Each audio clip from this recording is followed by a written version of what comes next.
bahwa lembaga yang berwenang untuk membuat undang-undang itu adalah DPR bersama pemerintah. Kenapa mereka berwenang? Karena mereka dipilih oleh rakyat.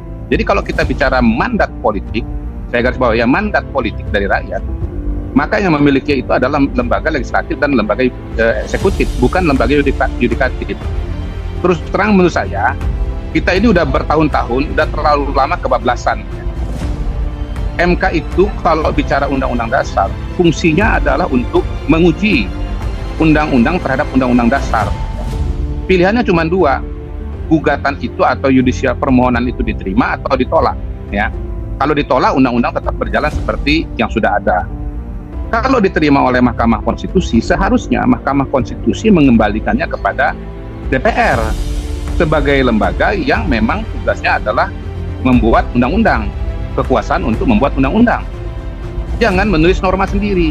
Nah, MK kita ini sudah terlalu lama kebablasan menjalankan peran ganda. Dia lembaga yudikatif, tapi pekerjaannya banyak legislatif. Mahkamah Konstitusi menjadi penyelamat demokrasi Indonesia. Ketika syarat demokrasi hampir saja terbeli oleh kesepakatan elit politik, MK justru hadir membongkar dan membatalkannya. Selasa 20 Agustus 2024 menjadi hari bersejarah pada demokrasi Indonesia. Uji materi diajukan Partai Buruh dan Partai Gelora. Masyarakat sipil hampir frustasi dengan situasi demokrasi yang sudah terkelola oleh elit politik, semacam demokrasi incorporated. Syarat ambang batas pencalonan kepala daerah yang tinggi membuat kursi menjadi mahal, dan situasi itu bisa dimanfaatkan elit politik untuk mengunci calon-calon tertentu. MK kembali tidak bulat dalam putusannya. Untuk syarat usia calon pilkada, Hakim Konstitusi Anwar Usman tidak ikut mengambil keputusan. Putusan MK menyebutkan syarat calon untuk pilkada tetap 30 tahun sejak penetapan pasangan calon. Putusan ini berbeda dengan putusan Mahkamah Agung sebelumnya. MK memutuskan syarat usia 30 tahun saat pelantikan kepala daerah. Sedang untuk persyaratan mencalonkan kepala daerah yang demikian ketat, 25% suara pemilih atau 20% kursi dibongkar MK. Jadi menurut saya ini harus dikoreksi ya. MK ini selama ini malpraktek nih, saya garis bawain malpraktek ya. Karena itulah kemudian ke depan itu saya sangat merekomendasikan agar undang-undang MK ini direvisi supaya apa? Dikembalikan kepada porsinya ya, dikembalikan kepada porsinya. Jadi itu poin-poin pokok dari saya soal garis besar apa yang terjadi pada hari ini.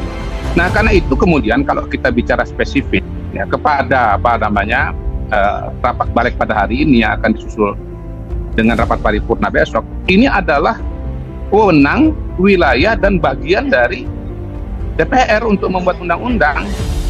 Soal kemudian dia membuat akomodasi terhadap perkembangan yang ada atau ada pemikiran baru, itulah produk dan dinamika dari proses-proses yang terjadi dalam pembuatan undang-undang. Dalam sebuah pilkada ada tren semua parpol dikondisikan apapun alasannya untuk mendukung satu pasangan calon. Pengkondisian bisa dilakukan dengan menggunakan instrumen hukum atau bisa juga dengan konsensi kekuasaan. Untuk pilkada Jakarta misalnya, 12 partai politik terkondisikan untuk mendukung hanya satu pasangan calon, Ridwan Kamil dan Suswono. Partai terakhir adalah Partai Kebangkitan Bangsa yang salah satu pengurus terasnya mengatakan PKB ikut Gerindra untuk pilkada Jakarta. Hanya PDI Perjuangan ditinggal sendirian di luar. PDIP pun tidak bisa mencalonkan pasangan calon karena tidak mencukupi ambang batas. Mirip juga dengan Jawa Timur, tinggal PKB dan PDI Perjuangan yang belum menentukan sikap menghadapi Khofifah Indar Parawansa dan Emil Dardak. Dan kita ini apa ya? Ada putusan Mahkamah Konstitusi yang menangkan tidak diprotes. Putusan 90 misalnya, disambut dengan gembira. Tapi putusan yang ini karena tidak disukai, langsung dihadap. Ini kan pelanggaran ketatanegaraan kita yang sesuai kehendak mayoritas ini tidak benar. Saya kira kita sudah bisa menyimpang dari amanat norma konstitusi itu. Jadi putusan Mahkamah Konstitusi banyak sekali yang seperti ini. Dulu saya ingat putusan tahun 2009 mengenai perubahan cara memilih terhadap mereka yang tidak terdaftar, sampai dirinci harus menunjukkan KTP, harus memilih jam sekian. Dan itu diterima apa adanya sebagai norma karena itu jalan keluar terhadap problem ketatanegaraan dihadapi pada saat itu.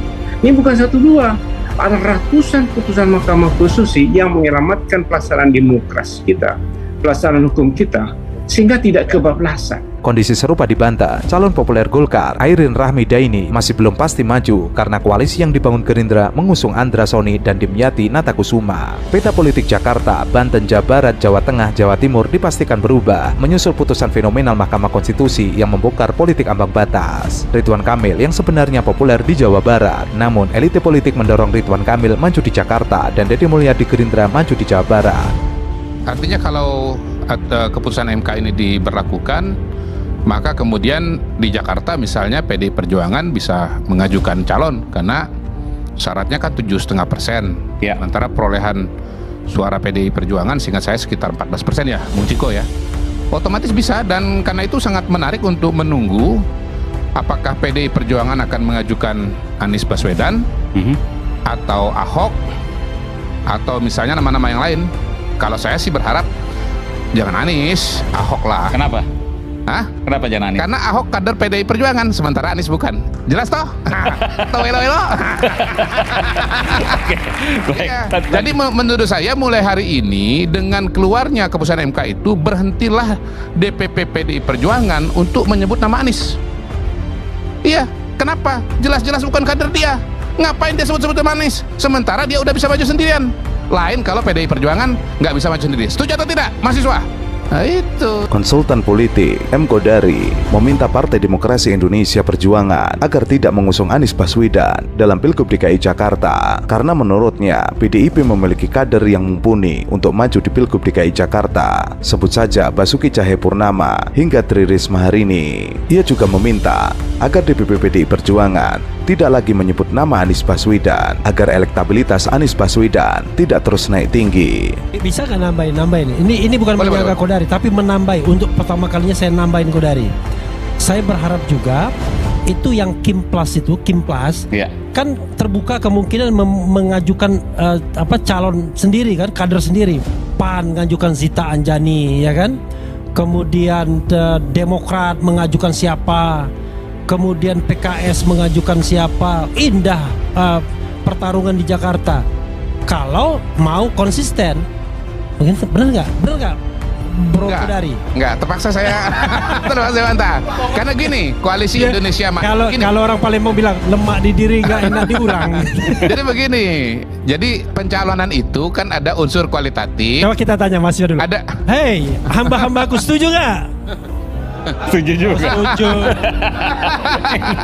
Setujunya setuju kasihan, bukan setuju.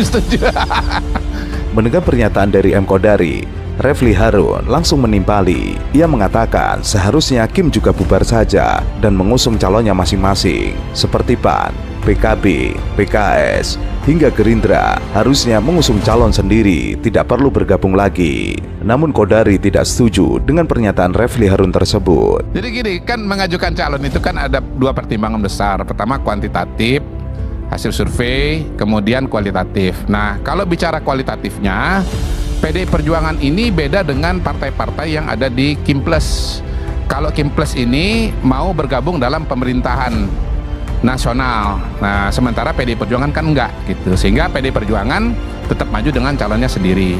Untuk diingat teman-teman, Pilkada 2024 yang serentak ini ketika dirancang tahun 2016 sebetulnya tidak cukup membayangkan, nggak nyampe itu imajinasinya bahwa hasil pemilu tahun 2024 di tingkat nasional itu bisa punya implikasi yang besar kepada pilkada.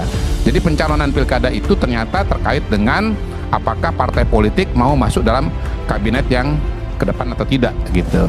Ini kan pendaftaran bulan Agustus, kabinet dibentuk bulan Oktober, pilkadanya nanti bulan November. Jadi dengan berat hati saya agak menolak gagasan atau kesimpulan dari teman saya Refli Harun. Gitu, kasih. Iya, karena dia takut kalah soalnya. Kalau yang maju Anies, sebelum ke Sebu. Udahlah, kan gitu ujung-ujungnya. Menurutnya, yang terjadi pada Kim sekarang ini, partai-partai ingin bergabung dengan koalisi pemerintah pusat. Beda halnya dengan PDIP yang sudah memutuskan diri untuk menjadi oposisi. Harusnya PDIP mengusung calon sendiri. Mendengar pernyataan dari Kodari, Refli Harun mengatakan jika M. Kodari takut kalah jika Anies Baswedan nantinya maju di Pilgub DKI Jakarta. Pertanyaannya, apakah Prabowo mau nyalon pilkada DKI lagi? Kan enggak, ya kan? Enggak. Saya enggak menyorot Prabowo. Karena poin itu, saya adalah menurut Anies kalah. Ya, menurut saya Anies kalah. kan Anda kan pelaku survei. Anda percaya nggak dengan survei-survei yang dilakukan SMRT? Oh, percaya. Nah, Anies yang tertinggi for the Iya. time being. Gini saya tambahkan, Ngapain saya Anda tambahkan. kemudian Waktu pilpres mendorong dulu, partai PDIP awalnya Anies tidak juga unggul, menyalurkan Anies. tapi ujungnya kalah. Kodari ini takut banget sih sama Anies. Enggak takut. Takut Anda, kelihatan bener Mana takut. ada pemenang takut? Wah, takut. Ini data historis. Ini kelihatan. Awalnya Anies menang, Weh, tapi Anda kemudian itu jadi kalah. takut kalau Anies nyalon. Oh, Kenapa jangan sih takut, heran? maju aja. Kita bertanding Yang saya aja. bantah ini begini. Anda kan sudah Beliau 12 mengatakan partai politik. bahwa Anies ini akan Kok penakut sekali sih Anda jadi orang sudah presiden, sudah wakil Tondo-tondonya presiden, sudah menteri-menteri, sudah apa penakut dia ini orang, heran saya. Oke. Cuma dengan Anies kok datanya Pak Iwan takut. aja. Kita kembali saat lagi tetap bersama.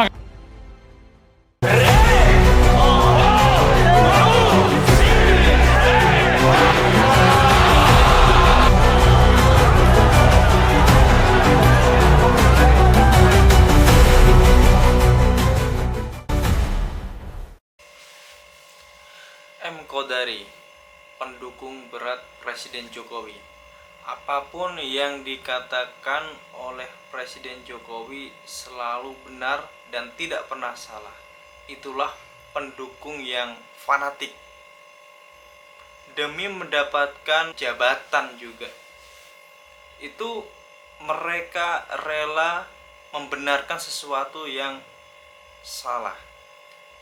Kita masih ingat gugatan sidang sengketa Pilpres tahun 2024 kemarin yang menyatakan bahwa Gibran itu anak haram konstitusi atau bisa diloloskan oleh pamannya.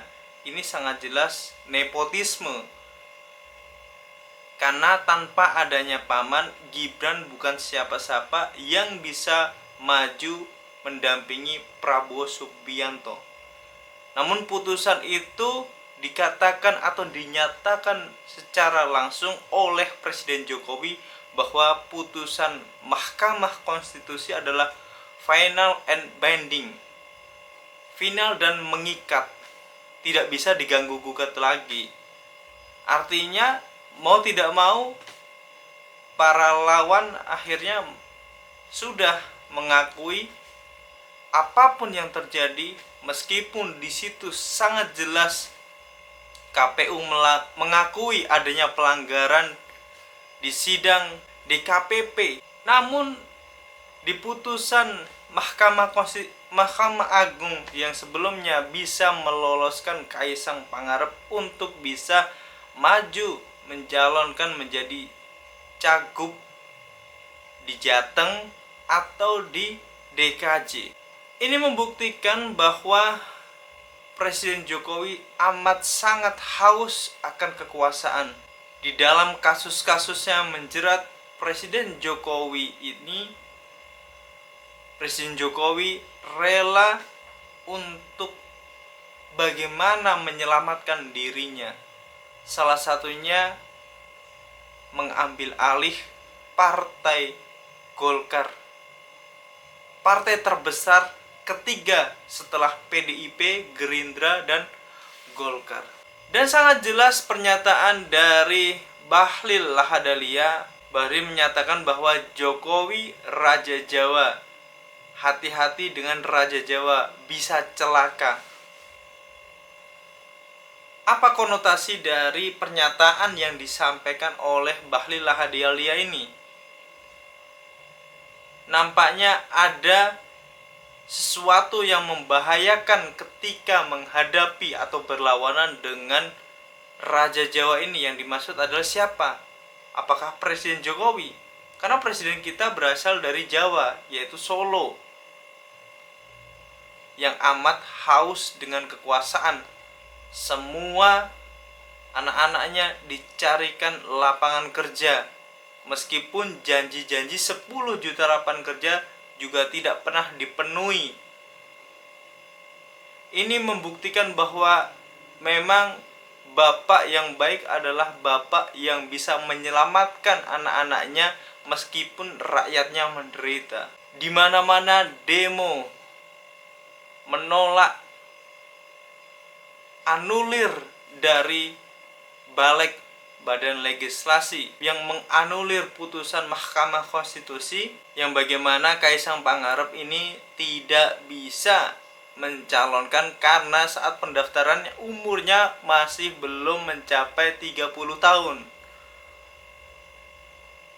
Namun kabar terbaru, Kaisang tetap ngotot membikin surat tidak pernah dipidana, surat kesehatan dan lain sebagainya sebagai persyaratan untuk cagup.